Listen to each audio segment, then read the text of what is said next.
buenas noches. Bienvenidos a Le Doy Mi Palabra. Mire, desde el punto de vista de quiénes son los invitados de nuestro programa, la idea es escuchar a gente que está sumamente cercana de lo que, según todas las encuestas, son los tres candidatos a presidente que más chances tienen, o los tres precandidatos a presidente que más chances tienen, o si usted prefiere, aquellos que cuando uno va a preguntar en las encuestas a quién votaría este domingo, aparecen en los tres primeros puestos. Está José Ignacio de Mendiguren, buenas noches y gracias por venir. Obviamente un hombre del Frente Renovador, diputado de Sergio Massa. Está Horacio Rodríguez Larreta, buenas noches, gracias por estar aquí.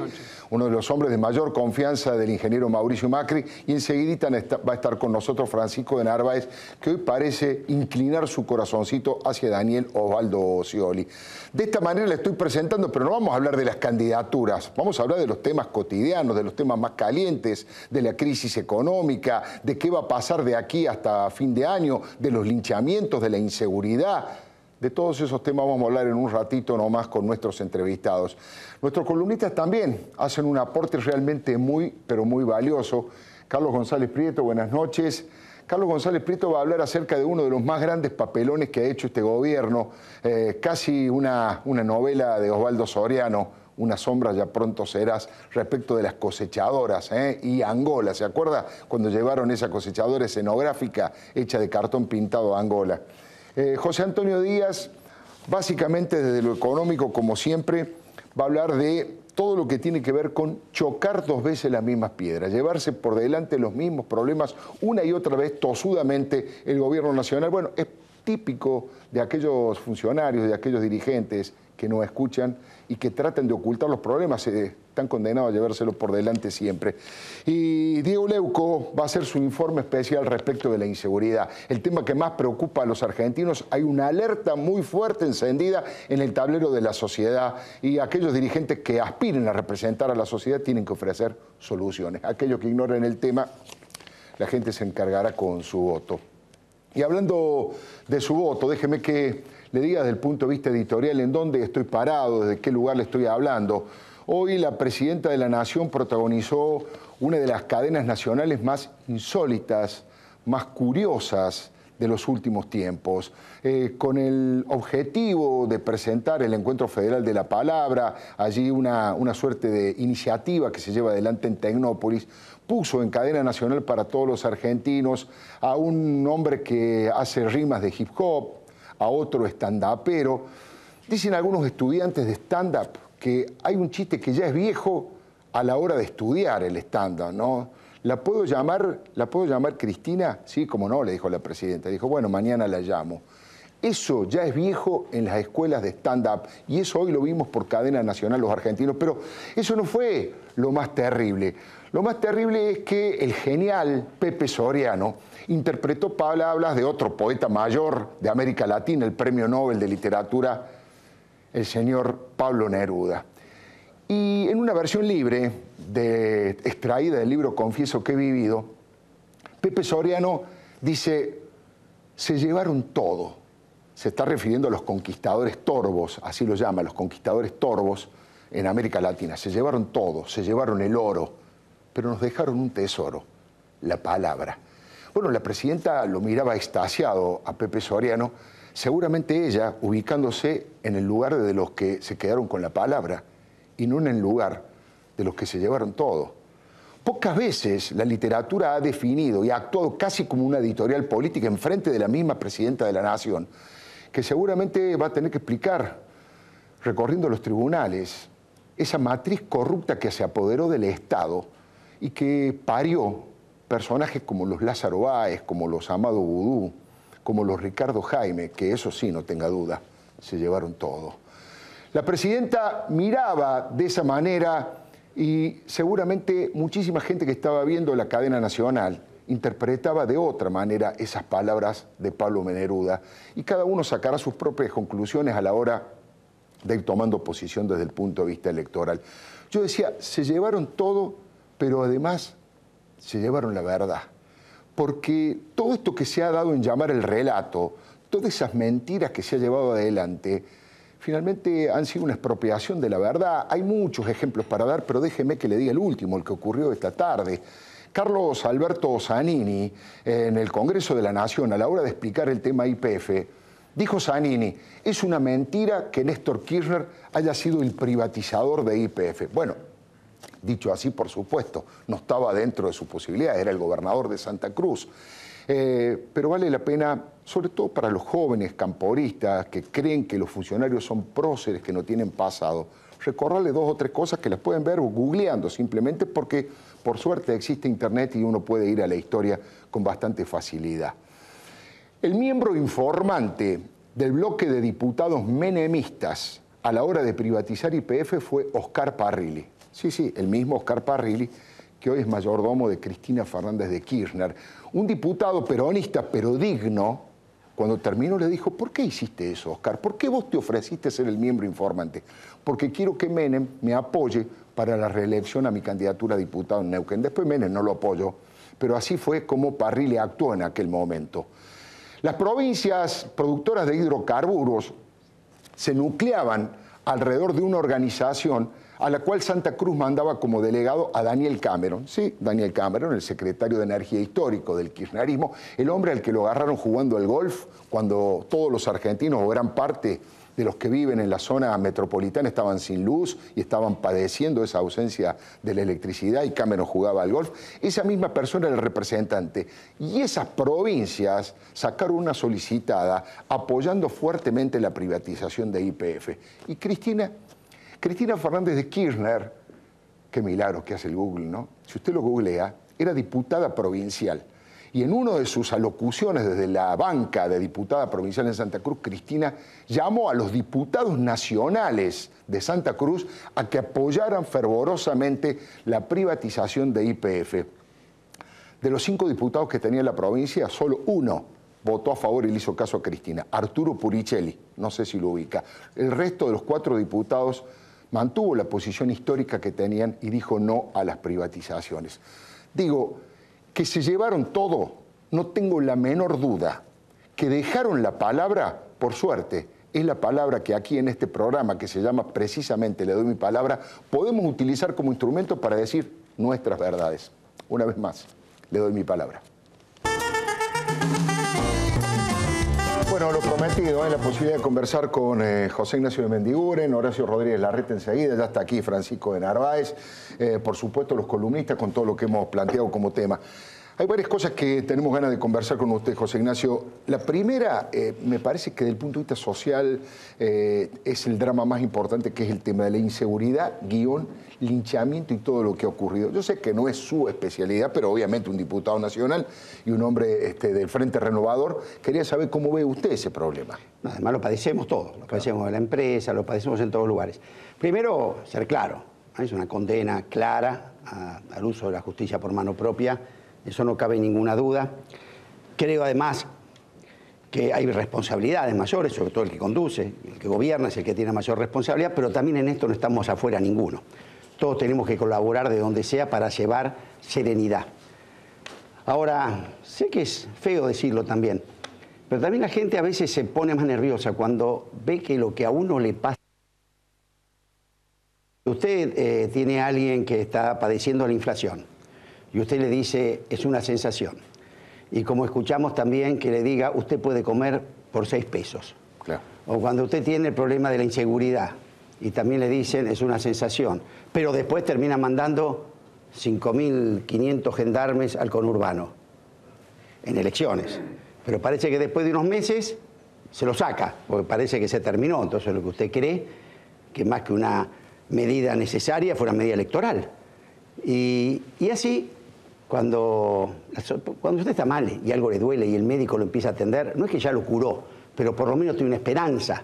Lo peor que le puede pasar cuando usted tiene el dolor y dice que no tiene nada. Entonces creo que hay una responsabilidad de todos, de hacernos cargo del problema que la gente tiene y que la gente vea que la política se está ocupando de lo que le pasa. Y otro tema también me parece muy importante, Alfredo, es que la gente nos vea a la política como adversarios que se respetan y no como enemigos que se quieren destruir. Entonces, cuando hace mucho tiempo que venimos nosotros, pero se viene generando esa sensación de amigo-enemigo, si estás conmigo te acepto y si no sos destituyente, y este clima se viene instaurando después de mucho tiempo, bueno, creo que lo que tenemos que aprender que no hay que repetirlo. No hay que repetirlo, sobre todo en situaciones donde las realidades no son imaginación, existe. Apelo al conocimiento que tiene de la Presidenta de la Nación. Debe ser uno de los dirigentes que más ha dialogado con ella. Sí. Yo la he entrevistado, debo ser el periodista que más veces la entrevistó cuando era diputada y senadora. 2 entrevistas le hice a Cristina. Y me cuesta comprender por qué una mujer inteligente de vida política niega de tal manera un problema como la inseguridad, que a lo mejor con 3 o 4 señales como esta, nos estamos ocupando, vamos a hacer todo lo posible, convocamos al Consejo de Seguridad, podría solucionar el problema. ¿Por qué niega al extremo de que hoy voceros de Cristina como Eve Bonafini salen a decir que no hace falta más policía? Le faltó agregar que hace falta más delincuentes nomás. La verdad que es extraño. ¿Por qué, Cristina? ¿Es un tema ideológico, es un tema de capricho, de falta de capacidad de gobernar? Bueno, la verdad que cuesta creerlo porque tiene una inteligencia muy importante para detectar muchas cosas. Yo no podría ubicar algo concreto, creo que hay un microclima también, que a veces uno le pasa mucho al poder, ¿no? Cuando se rodea de algo y todo lo que se le cuenta es que las cosas son buenas. Y cuando a veces se hacen como algo simplismos, ¿no? Si esto viene de tal prensa, no es cierto, y es destituyente, y lo único que yo leo son los que hablan bien de mí. Entonces eso se empieza a generar un alejamiento de la realidad. Una disociación, claro. Y yo creo la verdad, porque eso es cierto que tiene una buena relación con una presidenta, de respeto mutuo, donde hemos podido realizar muchas cosas. Ahora creo que también ha habido algo, siempre lo digo, que a mí fue el 54%, ¿no? Aquello 54% de los votos, en un momento donde había mucho para recoger. Fíjese, Alfredo, que en aquel momento, cuando la presidenta gana con el 54% de los votos, el país crecía al 7%. Había habido fuga de capitales de 6.000 millones y una caída de reserva de 3.000, o al revés, 3.000 o 6.000. Fíjese la capacidad de maniobra que había para actuar sobre ese problema. Y con un poder político de 12 millones de votos atrás. Y sin embargo, fíjese, la respuesta fue la negación. La respuesta fue, en vez de ponernos a corregir y volver a poner esos motores que nos llevaron a una acumulación de reservas importantes, a un crecimiento importante de la industria, no. Los negamos, en vez de preocuparnos porque sigan entrando dólares, quisimos sentarnos arriba de los que estaban, pusimos el cepo derivó en lo que sabemos, el desdoblamiento del mercado cambiario. Todos sabemos por nuestra historia que cuando hay 2 mercados de cambio nadie trae inversiones y la cambia una moneda que no es la real, los capitales no entran más, al contrario, se apuran en salir y cancelar deudas porque ven que el dólar barato después va a subir, y empezaron una serie de enredos. Yo siempre hablo del tema Moreno porque es un símbolo, pero no menor, cuando tratamos de advertirle siempre, este es el camino de ahuyentar a la inversión. En ese momento, y la presidenta lo decía, las medidas que en ese momento había que tomar no eran para enfriar la economía, era para calentar la inversión, que parece muy simple, pero es muy complejo. Calentar la inversión no era la respuesta de Moreno. Calentar la inversión no significaba desdoblar el mercado de cambio y que ninguna inversión entrara. Todo lo contrario. Decirle a un empresario, usted importa y usted no, y usted puede girar utilidades y usted no, y si no le gusta, tíreme la llave que la empresa se la manejo yo. Claro. Entonces, ¿cómo esto no iba a traer resultados? Entender que la matriz productiva de la Argentina, hoy por hoy, a mí también me gusta cambiarla, pero por cada punto que sube el Producto Bruto, hoy suben 3 las importaciones. Y que si usted entra con el hacha a querer preservar esas divisas, para el nivel de actividad. Esto era tan obvio, Alfredo, tan obvio, que cuesta creer que no se haya visto. Entonces, bueno, ¿hoy qué estamos haciendo? Las consecuencias de lo que generamos. Ahora, ¿cuál es la preocupación nuestra como industriales en este momento? La vieja historia argentina, que cuando no supimos resolver las cosas a tiempo, fíjense, nosotros venimos de una década a un nivel de precios internacionales, de términos de intercambio históricos. Duplicamos la producción de soja a $600. ¿Sabe lo que significa esto como ingreso? Esto estaba resolviendo el eterno problema de la Argentina, del famoso stop and go, que era la restricción externa. ¿Cuándo Argentina entraba en crisis? Cuando faltaban dólares.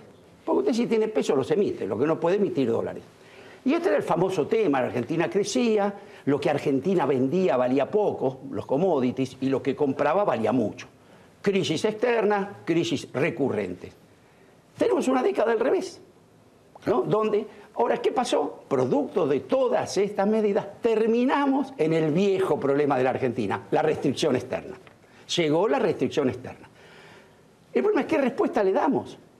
Entonces, si la respuesta que le damos a la restricción externa es solamente subir la tasa, anclar el tipo de cambio, las viejas escuelas ortodoxas, claro, que lo que hacía era generar más problemas, porque sabemos que cuando el nivel de actividad cae, hay menor recaudación, cuando hay menor recaudación hay menor empleo, y es el círculo vicioso.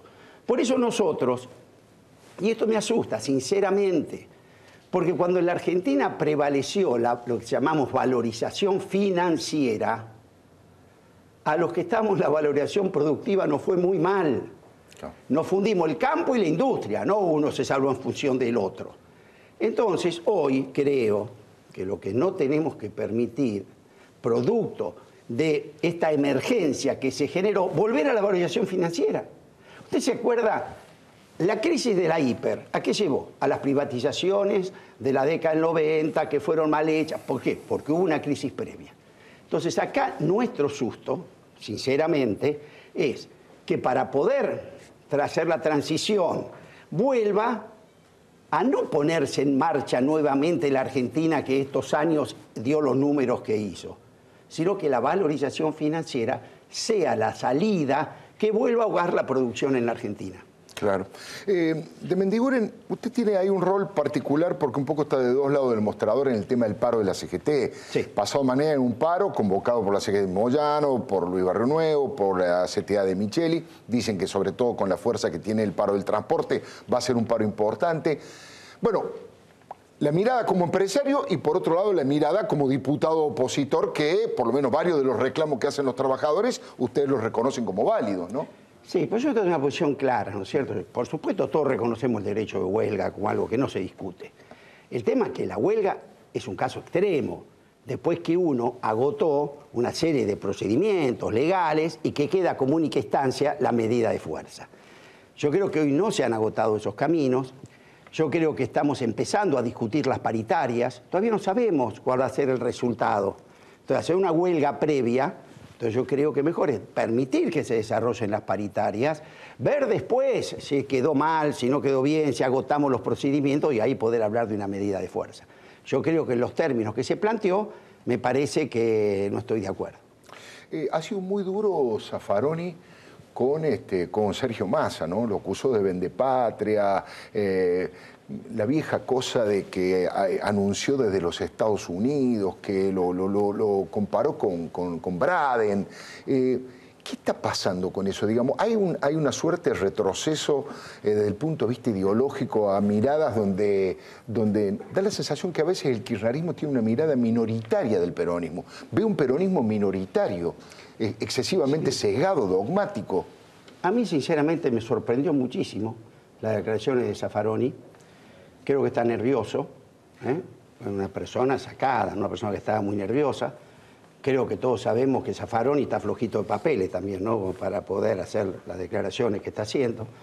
Pero bueno, me parece que no es bueno entrar en consideraciones personales, creo que fue exagerado, porque seamos claros, hubo una reforma, creo que no, hubo un decreto 678 que puso esa reforma en marcha, se la llevaron a la presidenta, a los distintos sectores de la oposición, como un proyecto. Claro. Y es cierto, no es un proyecto final. Pero creo, Alfredo, analicemos lo que sucedió en la Argentina con la famosa escribanía que fue el Congreso. Entraron proyectos, no se permitió discutir, entraron a libro cerrado. Yo he escuchado a Pichetto decir, voto por disciplina partidaria, sí, pero le pido a la Cámara de Diputados que no lo vote.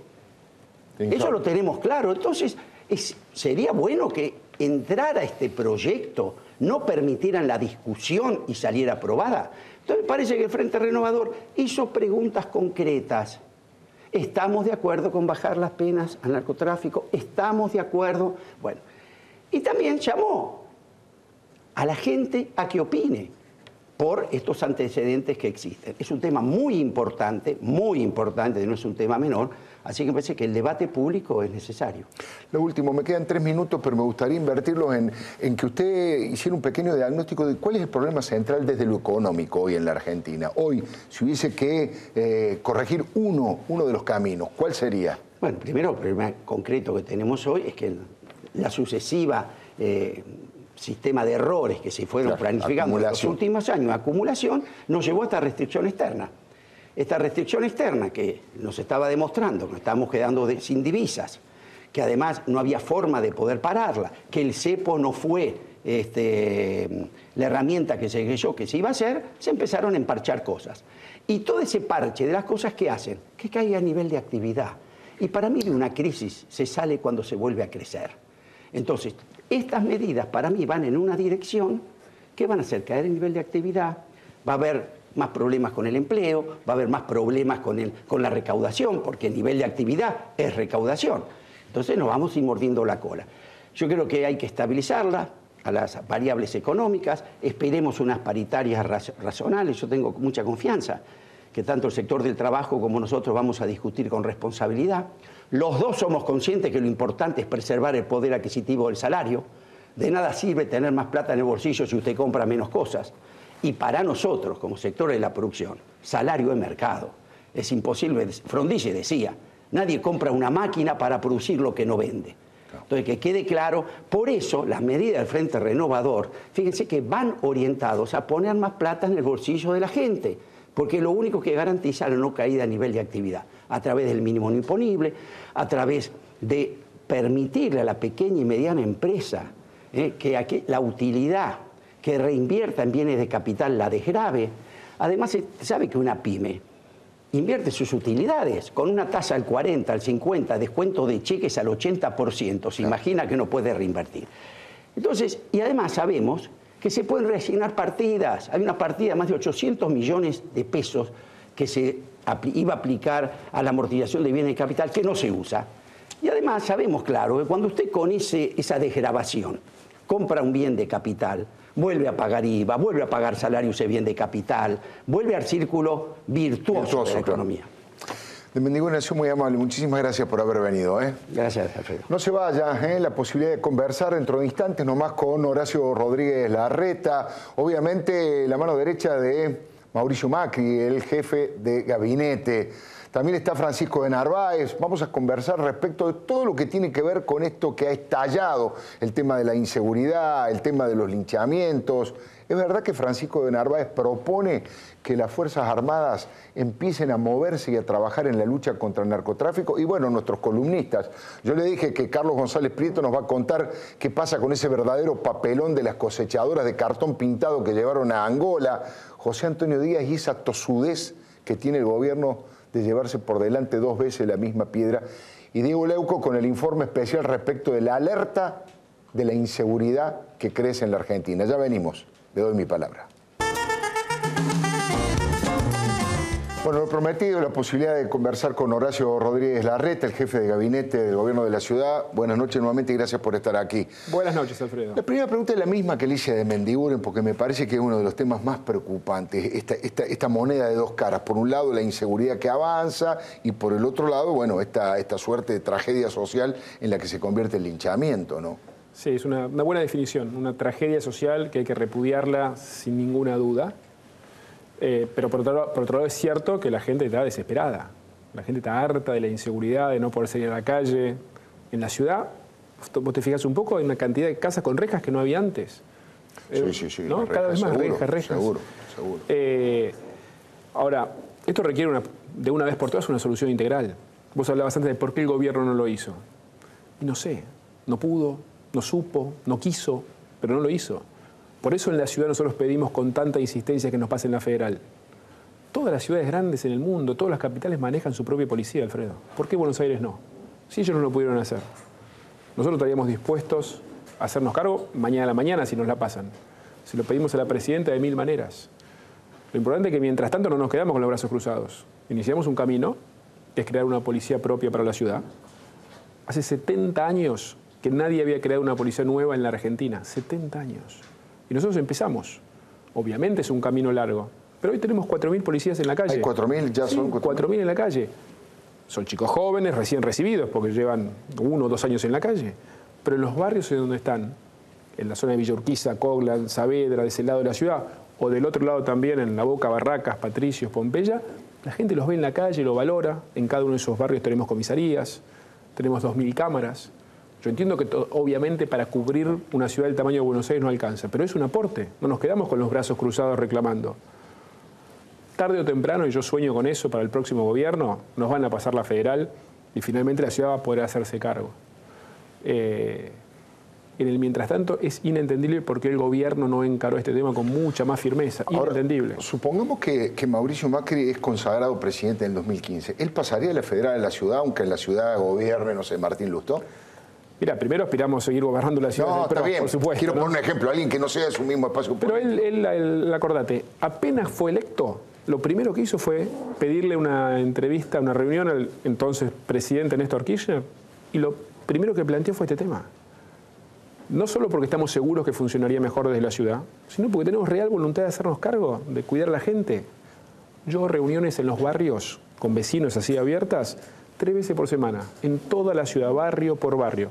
Estuve en Mataderos el sábado pasado, me toca mañana, ya ni sé dónde. Mi Facebook está en todos los lugares que voy. Siempre, Alfredo, lo primero que sale, en todos los barrios, porque no es un tema de que en algún lugar sí y otro no. Claro. En toda la ciudad es lo primero que surge. Por un lado, la policía, donde ya desde la metropolitana dimos un ejemplo. Vos fijate que en todos los reclamos de salariales policiales de fin de año, donde hubo paros en algunas provincias, sí. ¿Qué decían todos? Queremos ganar como en la metropolitana. Claro, claro. La policía tiene que estar bien pago. Y además, al pagarle bien, nosotros no les permitimos hacer horas extras o adicionales, como se llama. Claro. Con lo cual pueden descansar, tienen su día de trabajo, pero después pueden descansar y estar lúcidos en la calle el otro día, porque si tienen que hacer 16 horas para tener un sueldo digno, es imposible. Entonces, tenemos una policía bien paga, que está bien entrenada, que en los barrios donde está la gente la valora, que tiene buena tecnología. Todos los patrulleros tienen cámara 360. Ese es el camino. Y del otro lado, una justicia firme. Salgamos de esta discusión de mano dura, mano blanda. Hay una sola mano que vale, que es la mano justa, que es hacer cumplir la ley. La gente se frustra mucho, se desespera cuando ve esto de la puerta giratoria. Hace 2 semanas en todos los medios mostraron un operativo de la metropolitana alrededor del obelisco con unos punguistas. Sí. Te hablas con una situación incluso bastante violenta. Sí. 2 horas estuvieron. 2 horas. Entraron, le pidieron el documento, dirección, huella digital, dieron la vuelta y salieron. Los mismos. Al otro día se reían de la gente en el mismo lugar que los habían metido en cana 2 días antes. Digo, así no va a funcionar nunca. Eso que solucionar es de forma increíble. urgente porque la señal es tremenda. La señal hacia la sociedad es, bueno, no hay nada que lo frene, entonces es cierto. Y sobre eso, Zaffaroni manda un nuevo código donde además ahora la reincidencia no es un agravante. Con lo cual los tipos pueden entrar, salir, da lo mismo el que roba una vez que el que roba 20. ¿Cuántos casos de delincuentes que apresan vemos que tenían 1, 2, 10 entradas? La inmensa mayoría, sin duda. Entonces, en esta situación, mandar un proyecto de código que más allá del tecnicismo, si entró como proyecto de ley o no, el proyecto estuvo. Seguro. De hecho, nosotros Federico Pinedo participó, seguro. Mostrando su disidencia en estos temas. Digo, van a contramano de la realidad. Rodríguez Larreta, le voy a poner un aprieto porque quiero que opinen entre 2 personas que son de su... Uno es su jefe político, que es Mauricio, y otro es un amigo histórico como Sergio Massa, con buena relación. Hubo un chisporroteo fuerte esta vez, más que en lo político, en lo humano, porque Mauricio Macri dijo que estaba tranquilo porque su hija vivía en el exterior, y Sergio Massa dijo que sus hijos los tienen Tigre y él trabaja para que estén tranquilos. Y Macri le contestó que lo había desilusionado porque no se puede utilizar a los hijos para hacer política. Bueno, usted que tiene relación con los dos, digamos, ¿cómo interpreta lo que pasó? ¿Hay como una diferencia allí que no tiene retorno Mauricio, esa diferencia, o hay posibilidades de que se recomponga esa relación, digo? No, nosotros estamos trabajando en construir el PRO en todo el país, construyendo una alternativa realmente nueva y de cambio en la Argentina. O sea, desde el punto de vista político, hoy no hay diálogo. Podrán tener un cruce amable, pero no. Hoy el PRO construye su propio camino. Estamos sumando gente nueva, gente que quiere realmente el cambio en la Argentina, con lo cual en eso estamos. Digo, no veo una posibilidad de acuerdo político. De acuerdo político electoral. No. Eso no quita de vuelta que nosotros dialogamos con todos, claro, con todos. Incluso, vos te acordás, cuando Cristina fue reelecta, llamó al diálogo, el primero que fue Mauricio. Después nos frustramos con eso. Cuando Capitanich asumió, el primero que fue Mauricio. Está dialogando con todos, estuvo el otro día con Cobos. Digo, en ese sentido tenemos voluntad. Cuando nos llamaron a participar en el código, Pinedo participó. Siempre que haya un espacio de diálogo estamos. El tema de la hija, la verdad que el caso de Mauricio es muy particular, ¿no? Él estuvo secuestrado, la hermana también, a la hija le robaron no sé cuántas veces. Él habló como padre. Y como padre estamos todos preocupados. Yo también tengo hijas adolescentes que salen a la noche y es un drama. Cada noche que se lleven el teléfono, que llaman cuando salen, que llaman cuando llegan, cuando van al otro lugar y que cuando vuelven a la noche, 6 de la mañana, me despierten para estar seguro que está todo bien. Uno lo único que quiere es que llegue el lunes, porque fin de semana con las salidas. Con lo cual preocupados estamos todos. Rodríguez Larreta, hay cierto nivel de acuerdo con el gobierno nacional, incluso andaba dando vueltas allí, no creo en eso, pero sí he leído analistas políticos que respeto, diciendo que, bueno, la presidenta había optado por lo que llaman la gran Bachelet, es decir, favorecer el triunfo de un no peronista de centro derecha como Mauricio Macri, como fue Sebastián Piñera, y luego volver en el 2019 como volvió Michelle Bachelet, y que por eso lo ha elogiado a Mauricio Macri, diciendo que es el que realmente dice lo que piensa, actúa como piensa. Hubo una serie de acuerdos en los últimos tiempos, el tema de Colón, el tema de la autopista. ¿Hay realmente una relación de estas características? ¿Ustedes piensan que Cristina Fernández de Kirchner quiere favorecer el triunfo de Macri si es que no puede ganar un candidato propio? Mira, eso ni idea. No sé qué querrá ella en su cabeza. La verdad que no, quién querrá que gane, no tengo idea. Lo que sí hay, finalmente, después de muchos años, hay por lo menos cierto diálogo en cuestiones operativas de la ciudad. O sea, nosotros gobernamos la ciudad capital. Ella está a 100 metros de nuestra oficina. Con lo cual, lo natural es que pareciera una gran noticia que nos ponemos de acuerdo para terminar una autopista. Digo, así debiera haber sido siempre. O sea, lo raro es lo anterior, que durante años llamábamos por teléfono y estaba ocupado. O sea, no había una respuesta. Hoy tenemos un diálogo. Dialogando es que se decidió correr el alambre del aeroparque y podemos terminar la autopista Ilia, que para la gente, los miles y miles que entran y salen por el norte de la ciudad, es una ayuda enorme, enorme. Bueno, y como eso hay otras cosas. Nos aprobaron también las subidas a la Ilia del Libertador, viste que hoy para subir, vas por Libertador, para subir por 9 de julio, tenés que dar una vuelta al mundo, 4 semáforos, 15 minutos, ahora vas a subir directamente. Todo eso surge de un diálogo de trabajo. Ahora, todo el mundo sabe, creo que a esta altura no es ningún secreto, que en términos de la visión de país estamos en las antípodas. Hemos sido muy claros. Estamos hablando ahora del problema de YPF. Los únicos que votamos en contra de la nacionalización tal cual como se hizo fuimos nosotros. Por eso Cristina dice que Mauricio es consistente, coherente y dice lo que piensa. Ahora todos se rasgan las vestiduras, creo que en la sesión de hoy todo el mundo cuestionaba al gobierno. Ahora, la gran mayoría votó, apoyó al gobierno cuando nacionalizó de la manera que lo hizo, que nosotros estábamos seguros que iba a terminar como terminó, con un fracaso. Rodríguez Larreta, ya que tienen la decisión tomada, usted está diciendo que están construyendo el PRO en todo el país, ¿a quién le gustaría que Macri llevara como compañero de fórmula en el 2015? Aunque no sea un nombre, un perfil de candidato. Mira, alguien que exprese igual que Mauricio y la gente que estamos sumando el cambio. Alguien nuevo en la política, que se haya sumado en los últimos años, que realmente quiera un cambio para la Argentina. Eso es lo que estamos buscando. Hoy por hoy construyendo el PRO, con lo cual debiera ser alguien que comulgue con nuestras ideas, que sea o histórico de nuestro partido, que se haya sumado últimamente. Yo te recuerdo que en la última elección metimos diputados en 7 provincias del interior. Para nosotros es un avance enorme. En Santa Fe, 30%, en Entre Ríos de Ángeles como senador, y más aún. La semana pasada, en la elección de Mendoza, sacamos 25%, salimos segundos, fuimos la gran sorpresa en la elección. Que para nosotros, te soy sincero, no es tanta sorpresa porque vemos esa demanda, ese aire de cambio en todos lados.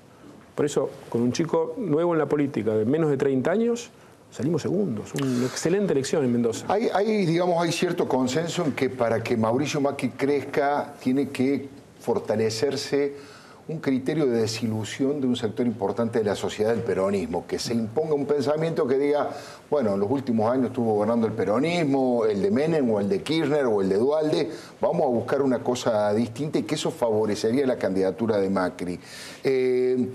¿Hay peligro de que se instale también un pensamiento de cierto gorilismo, de cierto criterio antiperonista? No, nosotros no somos anti nada, somos pro, somos a favor de un cambio en la Argentina. Ahora, también es cierto que si miramos de la vuelta de la democracia hasta acá, gobernó básicamente el peronismo con algunos periodos radicales y los resultados están a la vista, no son buenos. Hoy de vuelta tenemos una enorme desigualdad, la economía fuera de control con la inflación, una inseguridad galopante, peleados con todo el mundo.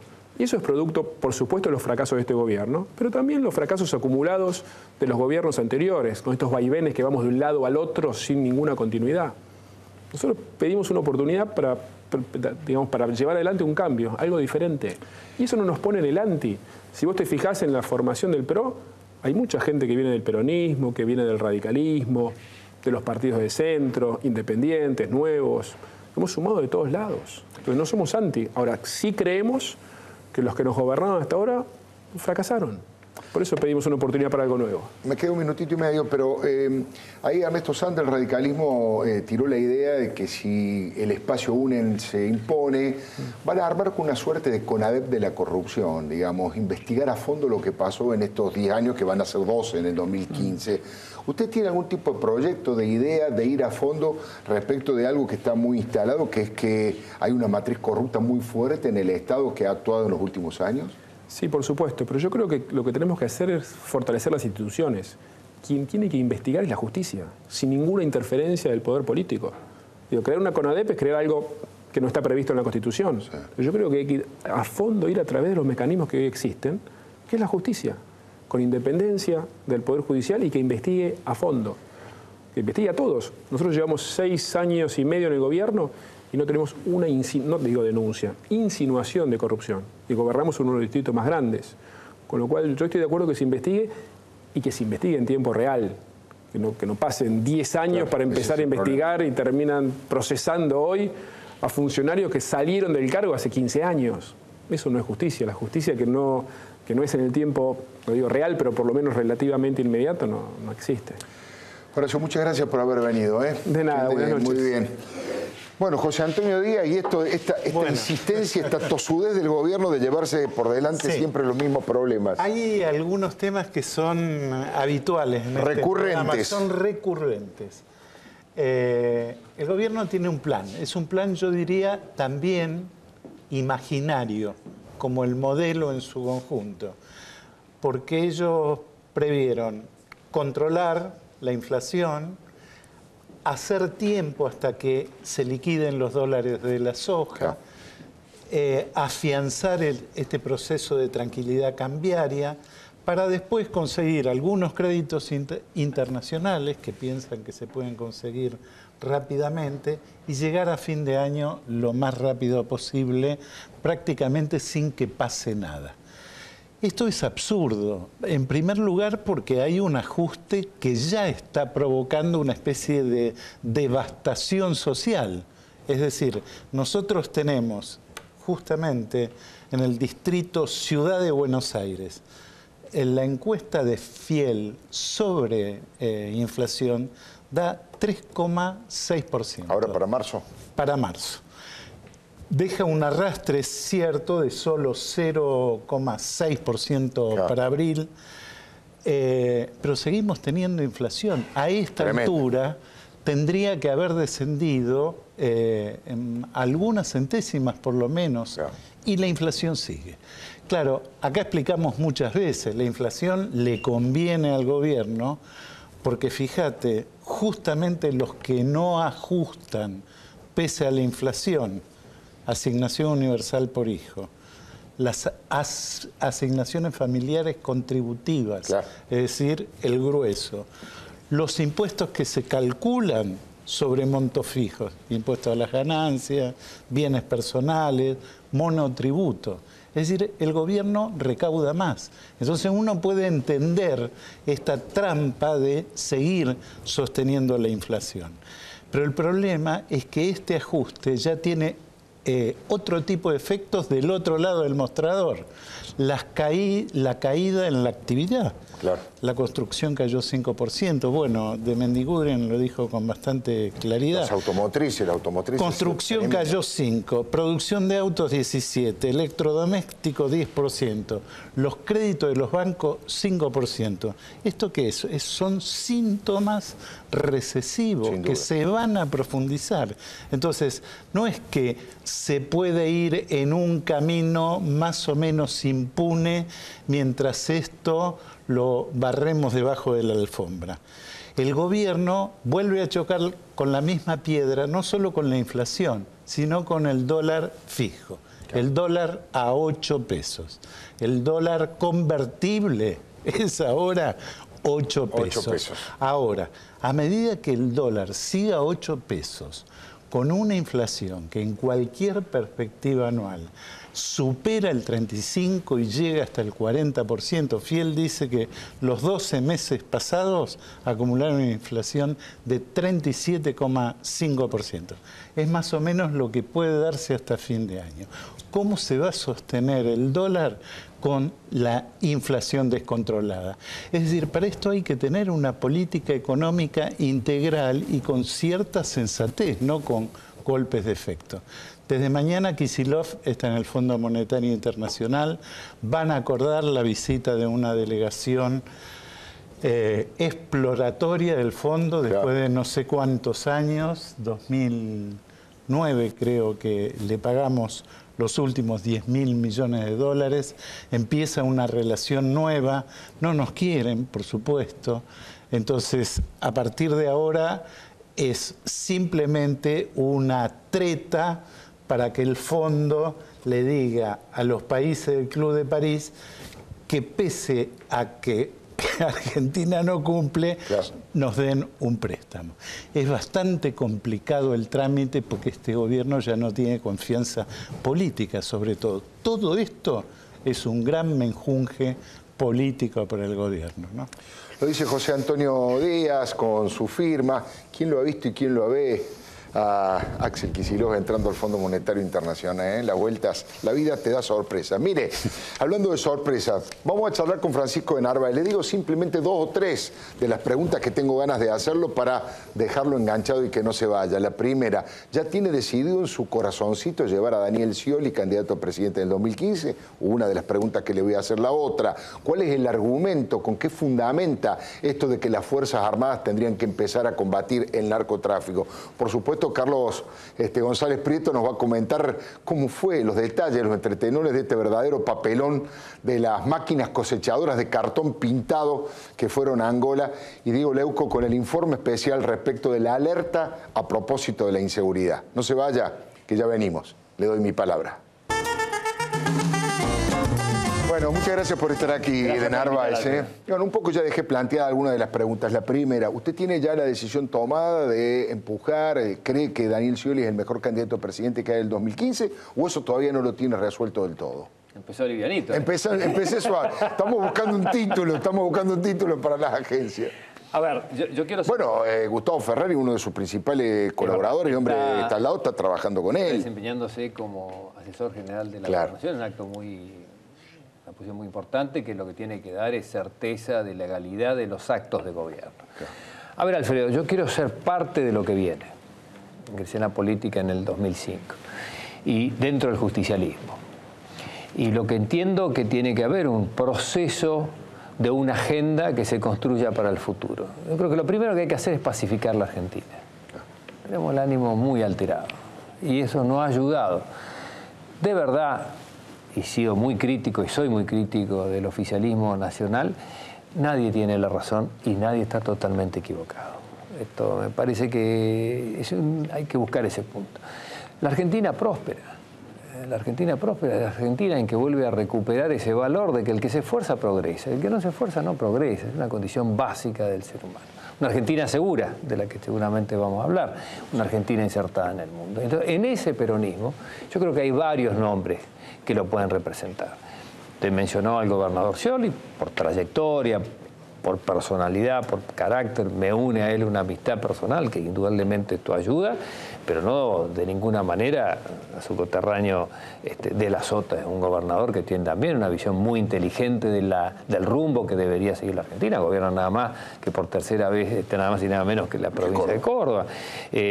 Urtubey se ha sumado recientemente, una persona joven, pero ha gobernado Salta, lo ha hecho muy bien, ha sido diputado, en fin. Yo creo que hay un panel de candidatos. Y cuando uno los escucha a todos, a mí lo que me preocupa es una cosa central, que creo que cambia la dinámica de la vida de los argentinos. Yo espero que a partir del 2015, del 2016, el presidente de la Nación y el gobernador de la provincia de Buenos Aires casi sean uno solo. Sería extraordinario. Porque es la locomotora y el primer vagón, es más de la mitad. Y no lo digo en desmedro de ninguna de las otras provincias, mucho menos de la ciudad de Buenos Aires. Hemos vivido muchos años en donde la confrontación, el recelo, la mezquindad, si usted quiere, ha puesto la confrontación entre el gobierno nacional y la provincia de Buenos Aires. Esa unidad de criterio y ojalá unidad de acción nos pone en un país totalmente distinto. Entonces, como político de la provincia de Buenos Aires, voy a aspirar claramente a que quien conduzca a la nación tenga esa visión, que no es solamente federal para todos los distritos, sino que tiene particularmente una mirada con la complejidad de la provincia de Buenos Aires y lo que representa la provincia de Buenos Aires en todo lo que representa esta construcción de una agenda futura. Hoy, eso que usted ha puesto como ejemplo histórico y que me parece muy razonable porque es absolutamente cierto, hoy también existe esa diferencia entre el gobierno nacional y el gobierno de la provincia de Buenos Aires, entre Cristina y Scioli. Sí, yo creo que sí.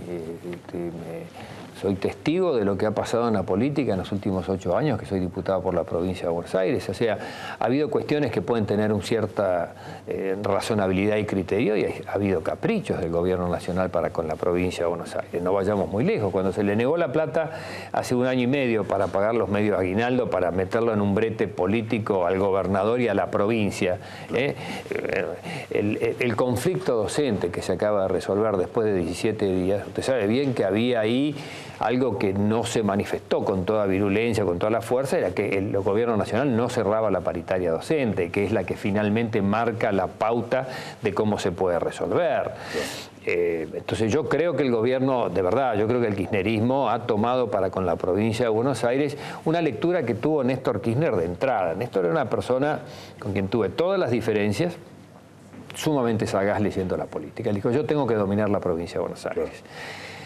Que desde el punto de vista, si usted quiere, de la construcción del poder político no es equivocado, es el territorio político más importante. Ahora depende cómo se hace. Claro. Una cosa es, digamos, contenerla, inducirla, conducirla, y otra cosa es someterla. O sojuzgarla, claro. Exactamente. Yo creo en un país en donde la provincia de Buenos Aires, y digo, lo hago desde mi posición como bonaerense, debe tener una estatura institucional y en el rango de las decisiones de la política nacional distinta a la de las otras provincias. Y no lo digo en desmedro del federalismo, pero cuando hablamos de pobreza, la provincia de Buenos Aires, cuando hablamos de inseguridad, la provincia de Buenos Aires, cuando hablamos del sistema educativo, la provincia de Buenos Aires, cuando hablamos del déficit habitacional, la provincia de Buenos Aires. Entonces, esa combinación, yo sueño con esa Argentina, es decir, el gobierno nacional con la provincia de Buenos Aires, no excluyo la ciudad de Buenos Aires, las 3 o 4 provincias, Córdoba, Santa Fe, Mendoza, empujando en una misma trayectoria, con una visión de país que yo, es de las cosas que más le critico al oficialismo, Alfredo, tal vez usted lo comparta. Terminemos de comparar el 2003. Claro. Es como si Alemania se siguiera comparando con la Alemania de la posguerra. Es como si Merkel saldría a decir, mire lo bien que estamos comparado con la Alemania de la posguerra. Entonces uno dice, mire, chocolate por la noticia. Ahora, claro, ¿cómo se compara Alemania? Con el 2030. ¿Cómo tenemos que compararnos nosotros? ¿Cómo podemos estar y vamos a estar en el 2020? Vuelvo a su pregunta.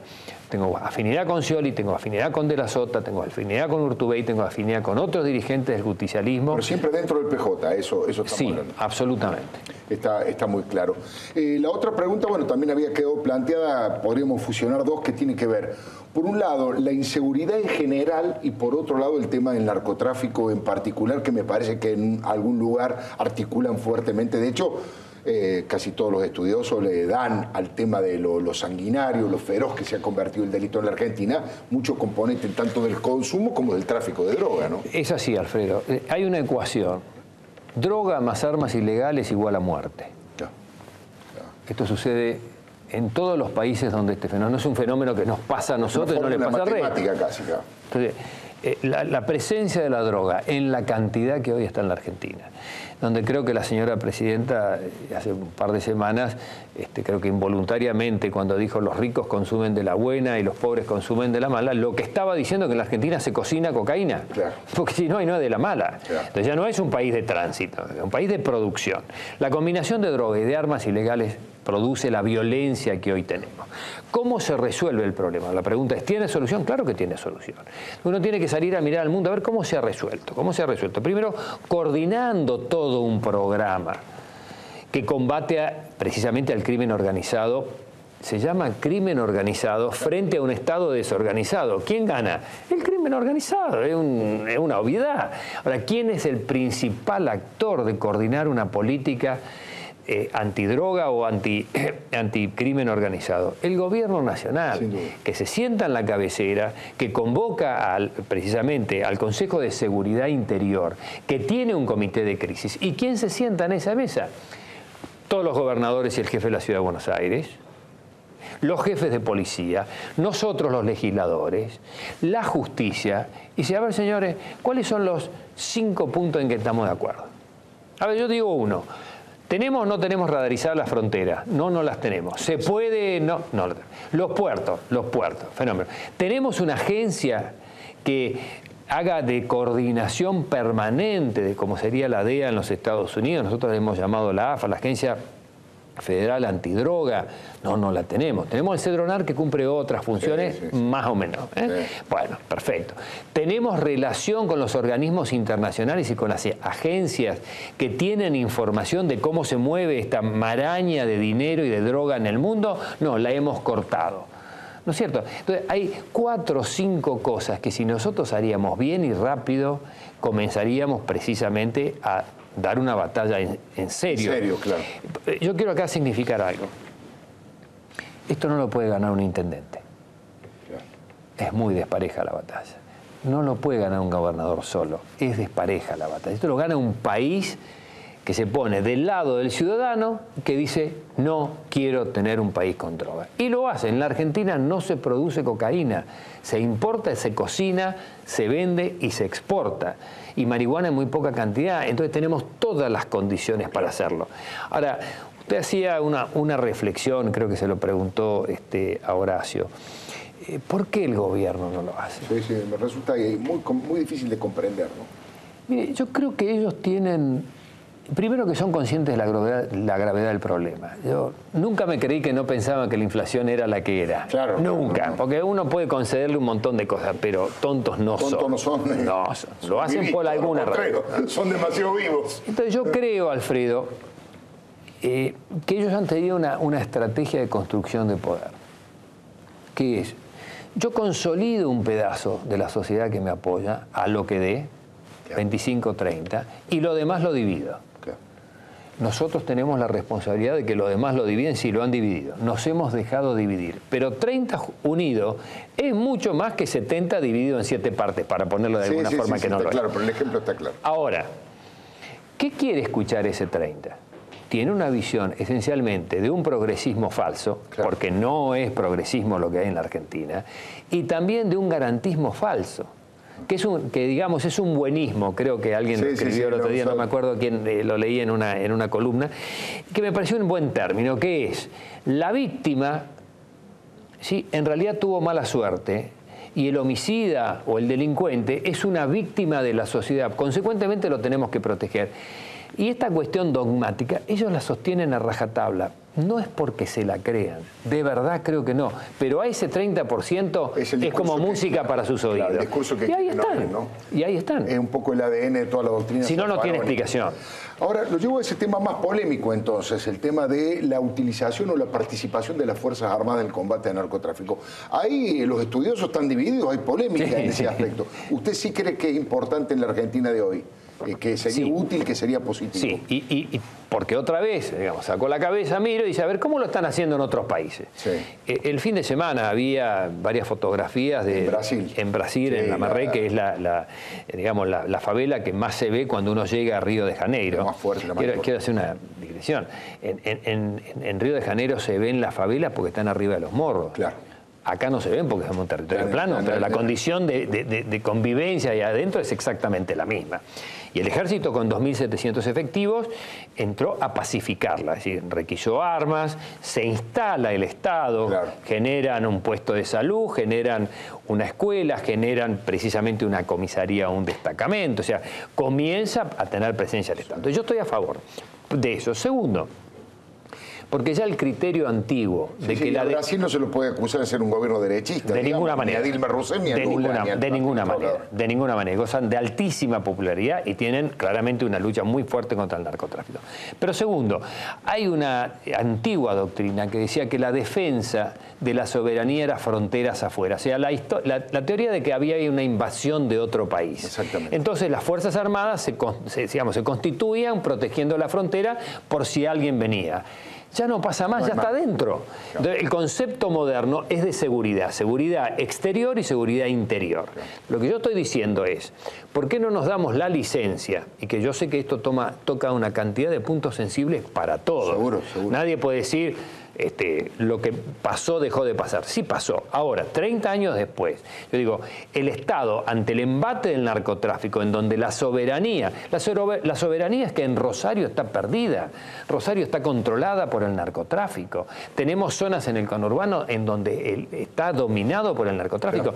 La soberanía es una de las razones por las cuales tener Fuerzas Armadas. Yo digo, las que hoy tenemos, exactamente no. Ahora, capacitadas, entrenadas, con la capacidad logística, de movilización, son un elemento clave que tiene el Estado y que, reformulado, pueden asistir a las fuerzas de seguridad, policía, prefectura, gendarmería, etcétera, para emparejar la cancha, porque de verdad nos están ganando por goleada, Alfredo.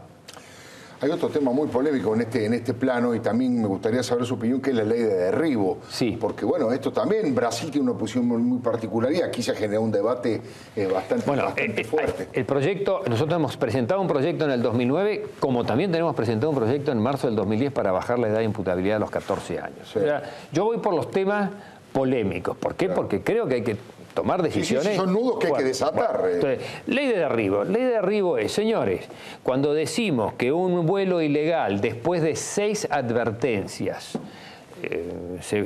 un avión sale a cruzarlo, le hace señales, le habla por radio, le tira una bengala, el señor sigue volando, no es que está de paseo.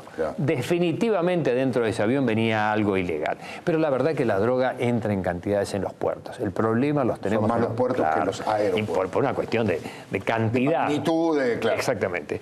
Y un dato sobre la edad sobre la baja de imputabilidad. Yo no estoy estigmatizando a los menores como criminales. Pero fíjese lo que nos pasa hoy. Si un menor comete un delito grave, imagínese un homicidio, Dios quiera, toco madera, que no sea así. ¿Qué tenemos que hacer hoy según la ley?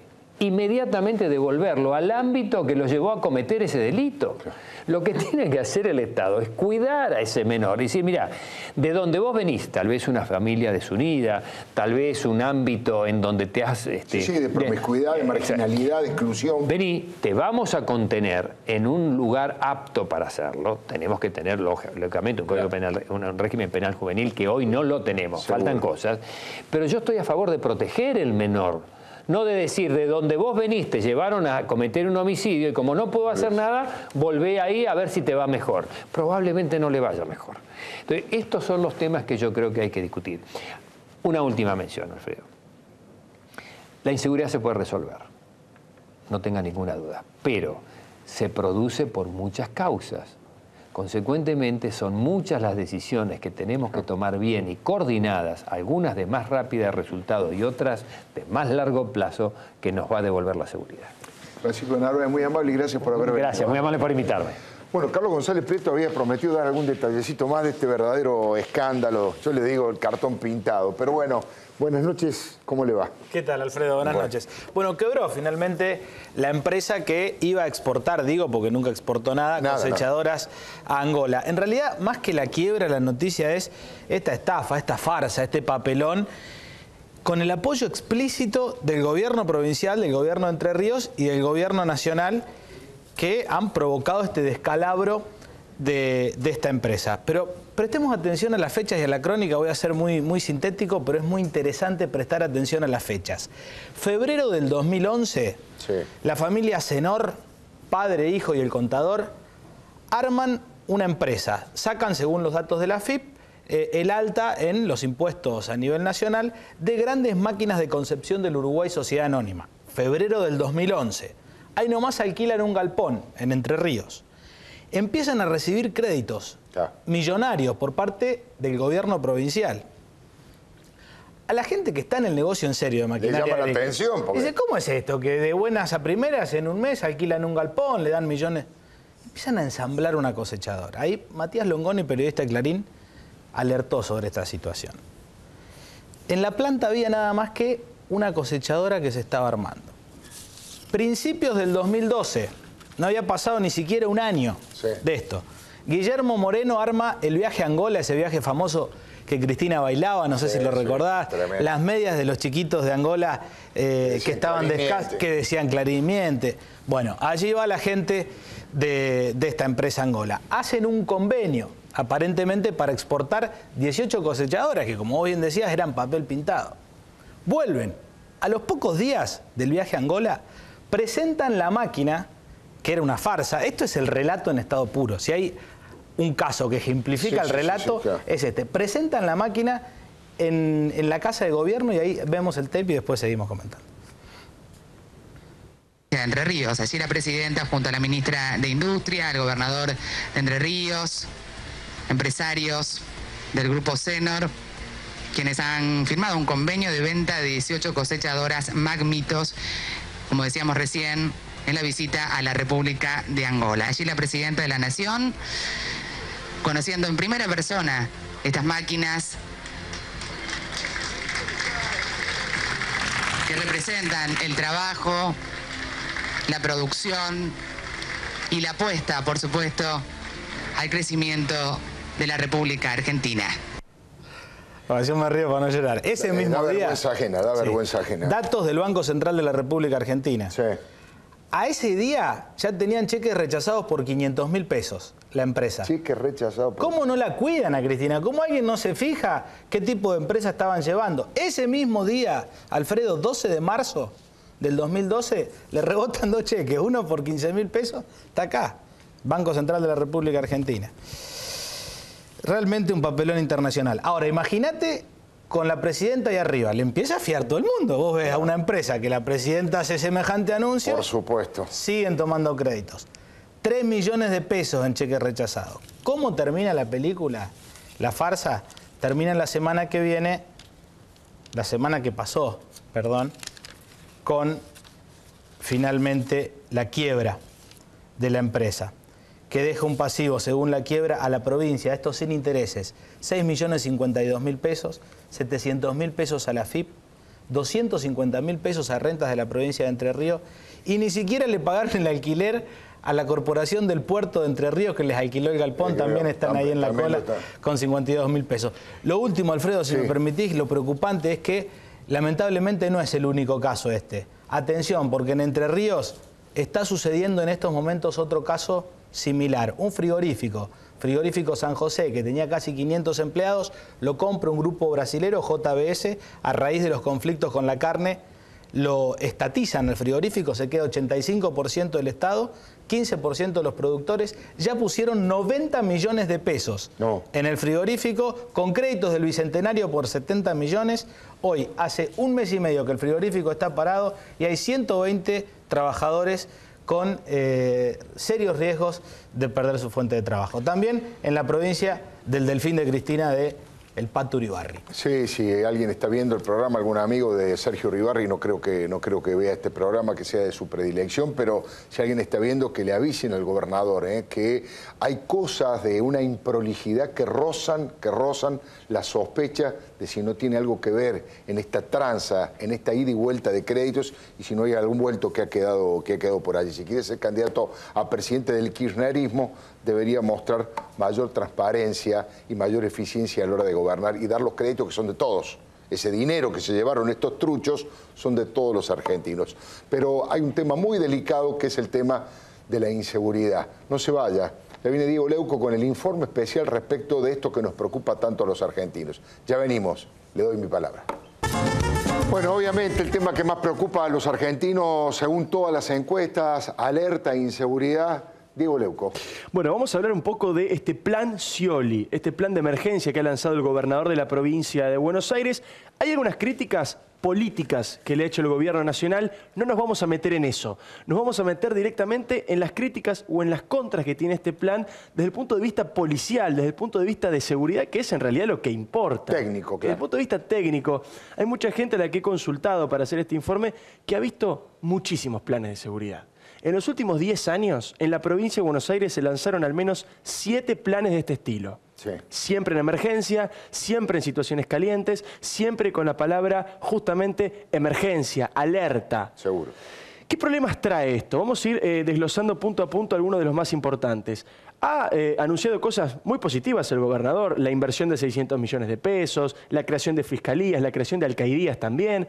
Ha también generado una cuestión vinculada a la infraestructura que es muy importante. Y políticamente, discúlpame que te interrumpa, digamos, convocar la convocatoria en el Consejo de Seguridad. La oposición y darle lugar a todo, políticamente es correcto. Absolutamente. Por eso digo, vamos a los problemas técnicos o a los peligros que aparecen en este tipo de planes. El primero lo habíamos nombrado en un informe hace unas semanas también en este programa, y es con los jubilados.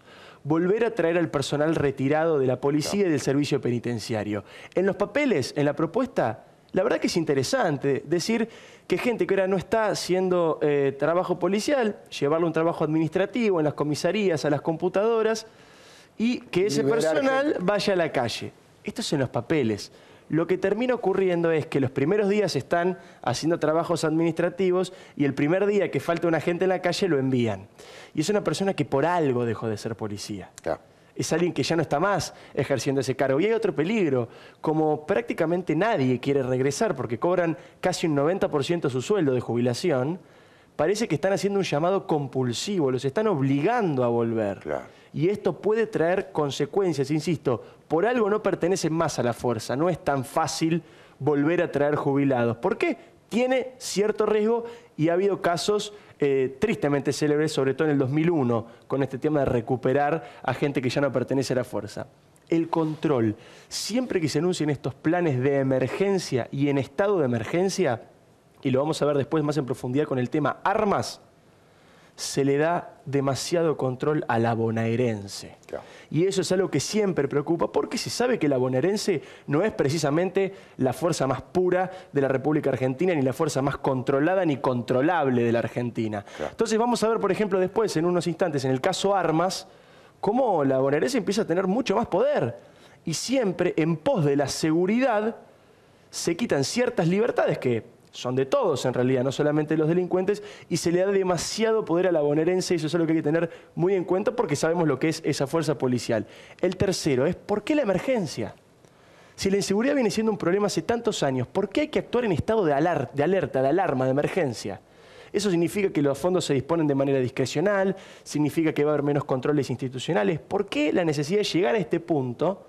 Si, por ejemplo, Francisco de Narváez ganó una elección en el año 2009 basando su discurso en la seguridad. Seguro. Es decir, es un problema que todos los argentinos y todos los bonaerenses conocen desde hace muchísimo tiempo. Pero, lamentablemente, por cuestiones políticas, se tiene que llegar al punto de emergencia para tomar medidas, y esto es peligroso, porque tiene menos control. justamente declarar la emergencia permite controles más laxos. No se pasa por la legislatura provincial, no hay que licitar, por ejemplo, para comprar los patrulleros. Pero lo que pasa es que el gobierno nacional, con su bombardeo constante, lo obliga también a que haga eso. Por eso decíamos, claro. Lo que pasa es que hoy vos le preguntás, me pasó hoy a la mañana, consultar a Ricardo Casal si sentían que el gobierno nacional no los apoyaba y ellos no lo admiten públicamente. Claro. Entonces digo, ahí hay una situación política que lleva a lamentablemente tener que actuar bajo emergencia. Vamos a la segunda placa, que tiene que ver con lo que decíamos del control. Hay dos proyectos de armas. Uno es del diputado provincial Mauricio de Alessandro, abogado muy conocido, que propone cambiar el deberá considerar la tenencia de arma por tendrá, quiero decir, pone deberá considerar y lo que existe ahora es podrá considerar. Podrá considerar. Ahora el juez podrá considerar la tenencia de arma. Es demasiado discrecional, en cambio el otro lo obliga. Ahora está la obligación, estaría la obligación de deberá, es un mandato, no es una opción la que tendrá el juez.